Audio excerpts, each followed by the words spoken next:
Now, I wonder if you can envision the market as one whole thing, the kind of the way that you envision the ocean. When you think about the ocean, do you think about all the individual waves, or do you think sort of whole ocean thoughts, right?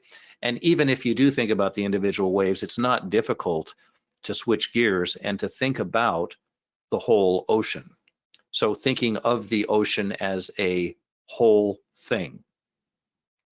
That's a really good way to think about markets as a whole thing, and then to start to understand that it's doing all of its wholeness is being done on various time frames. Various things have to get satisfied on various time frames as the market is expressing the whole thing that it is, as the ocean is expressing the whole thing that it is.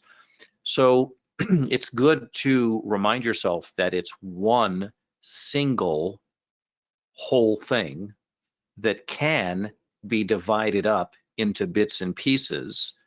But by dividing it up into bits and pieces, we never in any way take away the whole thingness of the market, that it's one whole thing. All we're doing when we break it up and look at it in different time frames is we see smaller parts of the whole operating. That's what we're seeing when we go down to the daily chart as an example of soybeans, is that we are finally just seeing some of the moving parts that are happening behind the scenes. Now, you may not have thought of this, but from the very inception of a market, from the time that the market first begins trading, right up till, let's say now, let's go all the way back. I don't have the date of exactly when soybeans started, but if we weren't putting the charts into classifications like yearly, semi-annual, quarterly, and so on, if we just took the entire history of the soybean market right up to this minute, it might look, I mean, not on price scale, because the scale on the right over here, this is going to be wrong. It didn't start at 58. But if I drew a candle, the entire soybean market might look something like this. This is the whole history of soybeans. Here's where it started, and it did all kinds of things, pulling back, doing all kinds of stuff in here. But since we're not referencing time, we're not saying this bar runs out at some point and then a new bar gets printed. We're just saying this is the whole market. Here's everything the soybean market's ever done, right? In fact, let's put the real soybean market up and say, so the highest high is over here. Let's just say 1794, then we come back to this. It would look something like this bar, even though it's not referenced properly to price scale. It is the whole, this is what the bar would look like. So we could say this is the whole thing. All it did was make a low, make a high, and this is where it presently is. And that could be the whole market. And we're used to, all of us, into breaking this into bits and pieces, and we could do that. We could make this the first 80 years or something of soybeans, so we could have an 80-year bar, and every 80 years we print another bar. And you indeed would start to see many of the same kinds of things you see when you're looking at a 60-minute chart or whatever, but each bar would take 80 years. And since most of us are not going to be living, not necessarily much beyond 80 years, well, let's hope that we are. Maybe I know several people that are in their 90s, but the fact is that a lot of the same kinds of things that you would be seeing on charts that are much smaller and dramatically smaller would be occurring, but it would take 1,000 years for you to get, 10 bars or 12 bars or something, right? on a chart like this. So it's probably worth meditating on, sitting down and really going through in your mind how it is that the market can be one whole thing and that we can break it up into bits and pieces and see things in those bits and pieces, we, meaning all of us, see things in those bits and pieces that reference other things that are larger or smaller. If we wanted to break the market down, how could that, could that be of help to us? And how is it to help? How is it that that helps us? Or just get some clarity on the fact that this is the entire market. I could say the same thing about the S&P. This could be the entire S&P from the inception all the way to now. Now, let me ask you a question. Most people, when people bring up, hey, what's your astrological sign, or what is your birth date, and let me do your sign for you, or whatever. When people talk about astrology, most people think it's just ridiculous, right? I mean, it's not difficult to say, come on, seriously. But let me ask you a question. Is it important that you were born at a certain point in time? Is your inception important? Not important in the sense that if it hadn't happened, you wouldn't be here. Is it important for you now that you are here?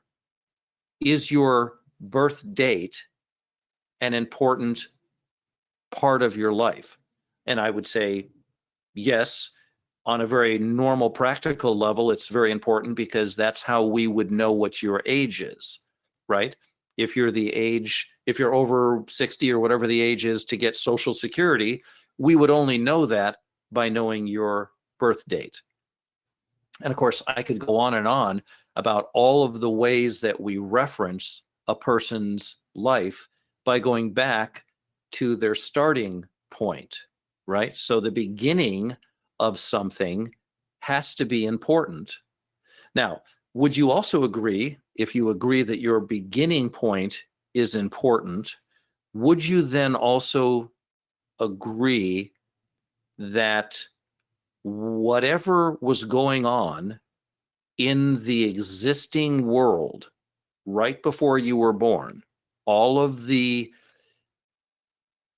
world events, let's say, that were in motion, but just before you were born, and all, therefore, of the various cycles that are operating already, would it be important that you are entering that whole, cacophony of things going on? Would it be important to know that you entered at this specific point? So let's say you were tracking various cycles of some kind, and you could say, well, Steve over here got born just as these cycles were doing such and such, because in fact, that's what happened when you were born, right? So when you were born, you entered a world of cyclic phenomena, positive, negative, opposites playing against each other, energies banging into each other. You entered that at a certain point in time. And indeed, this is why your birth date is important, and even the time you were born is recorded. So if a person wanted to, he could say that this person, Rhonda, Steve, Andy, whoever, that they were born at a very specific point in time, not just on a day, but within that day. We want to see where you are. And would you then agree that if you entered this world, you are subject to and part of all of that stuff going on? Would it be a big stretch for me to say that you are part of the world when you were born in the world, and that your arrival is its own expression amongst all these other expressions in the world? Yes, I think that would all be agreed upon. So astrology, not that I'm pitching here for you to believe in or to follow astrology, treats all of these ideas very much the way that I've described them. that you are entering at certain points in already existing cycles, and therefore your beginning is important, and we can know something about your where you're going to be later in those same cycles, because we know the years, the dates and times, and we know how to count forward and backwards and so on. So it is like that with markets. So I'm saying all this to say to you that the beginning point of a market may seem very distant and not necessarily very important to you in the work that you're doing today and trying to do what you do with markets. But in reality, the beginning point doesn't lose. It seems like it's not important because so much time has passed. But the beginning point doesn't change its position just because 100 years has passed. The beginning point is still right where it always was. And therefore, I think it's important to go back and to understand when you're looking at a market that you're interested in, and you may not even be interested in trading it on any of the timescales that would be related to going back that far. But I think it would be important for you to at least consider knowing the beginning point of whatever market you're trading, so that you can know with certainty what its birthday was, what time it started, if you can get that, and then consider all of that as a very important part of your total work. It's not something that you would be doing every single day, because it could be 100 years back, right? And you're not going to have to be worrying about things shifting on a day-by-day basis. But at some point, it all does kind of come around, and it's good to know. So I just want to suggest that to you. And I also want to suggest to you that even though astrology might be a really weird subject, and it kind of is, that it's treating the importance of a beginning point in exactly the same way that every living human being does.